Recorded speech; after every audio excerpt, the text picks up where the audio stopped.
Animal cafes! There's so much to like about them. First of all, you get something tangible out of the experience. And while you enjoy your cup of coffee or cup of cake, you get to play with different well-trained animals. It's a win-win, especially if you don't have a pet but always wanted one. And lastly, you can take a bunch of pictures there for your Instagram and actually have each one looking different and interesting. Wait, alright, you also get to meet other people, but nobody cares about that. So Gabe and I traveled to Seoul, South Korea for vacation, and for years we had seen these animal cafes pop up all over our Facebook feed. So as we were walking down the streets of Seoul, we finally walked into one!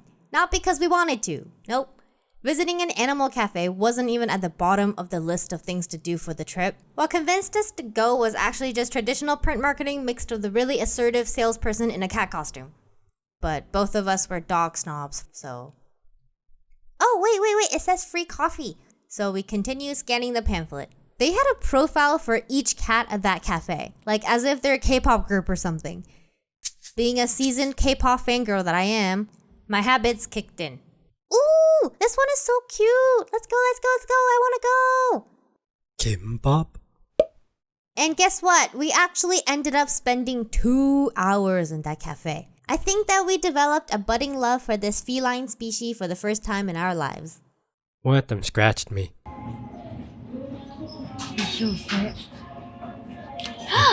Okay, it's actually because we paid $10 for that drink, okay? Turned out it was buy one, get one free, but of course that's to be expected. And whatever it takes to keep the kitties well taken care of and the mascot well paid, then take my money. Anyway, we managed to get some good footage, so here you go, cat lovers. You might have noticed that some of the cats are wearing a collar, kind of like this one right here, and it's not for looks. Well, it kind of is, but it's likely not what you're thinking. The collars are actually given to all the overweight cats so that everyone will know they're overweight.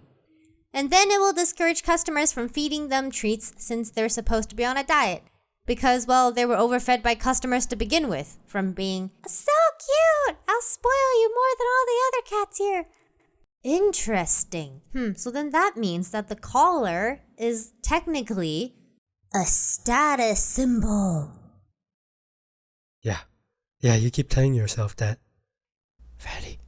Despite starting out both being skeptics, we came out loving this experience. So we couldn't wait to visit a dog cafe, so we went to one. But before I get into our dog cafe experience, you should know that Gabe is, how do I put this?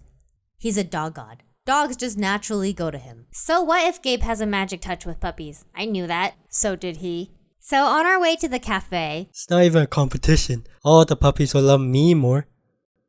As soon as we walked in, a droopy-eared, doe-eyed corgi came up to our seat, climbed up, and put his head in Gabe's lap. Okay, I have lost, fair and square. How can I possibly compete with that? I mean, a corgi's approval is everything you need in life, okay? You're just set. You're now the new Queen of England or the King or whatever. And as if that wasn't enough to destroy my self-esteem, there were also 2 other dogs surrounding Gabe at his feet. And this is when Gabe got up from his seat and went to get a coffee for us because I told him to get a coffee. And then when he got up, the corgi also got up and he never came back. Well, I only stayed for the corgi, so... Wait! We didn't realize at first just how popular he was, but as the only corgi in the store, like for the rest of the 2 hours that we were there, all we saw was him running away from people trying to pet him. Like, you see this is Gabe walking, and these 2 are following. You see that? That's loyalty. But then you see this, rejection. And wait, this is forbidden love.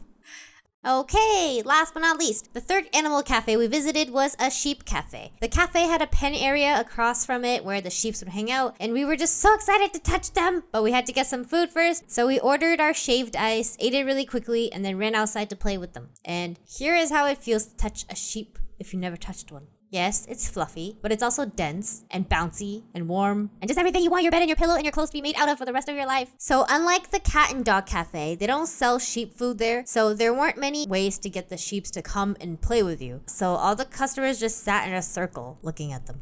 And Gabe isn't as much of a sheep whisperer as he's a dog whisperer, so he tried to use a few deception methods to get the sheeps to come to us. He picked up a piece of grass and put his arm out, and it worked. One of the sheeps came over. Woo, so exciting. What? I thought sheeps ate grass.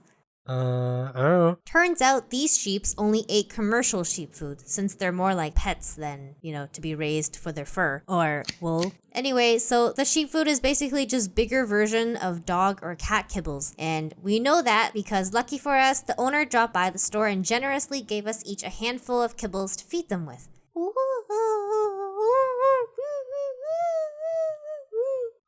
Are you okay? Yes, they're just so cute and they're so fluffy and they have such gentle nibbles. You weird. But here, you can have some of my kibbles to feed them. You do that for me? So needless to say, I had a lot of fun that day. And as for Gabe, he didn't have enough kibbles anymore. So being the troll that he always is, he teases this poor sheep by hiding a kibble in his fist. And then here he is again, trying to trick another innocent sheep while having absolutely nothing between his fingers. Thank you, man. It was a great day for both of us. So, animal cafes. In my personal opinion, they are the second best entertainment that you can get with your money, and second only to Pokemon Go during the summer of 2016. I mean, these two are the closest things to world peace we will ever get until we actually get it, which is likely never. Sorry, beauty pageants and all the young children watching this. But don't be sad. Although Pokemon Go will probably never make a comeback, we will always have pet cafes. What's that sound? This is just what he left for us.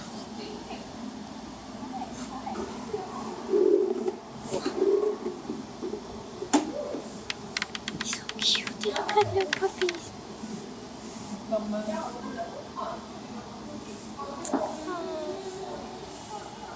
It's okay.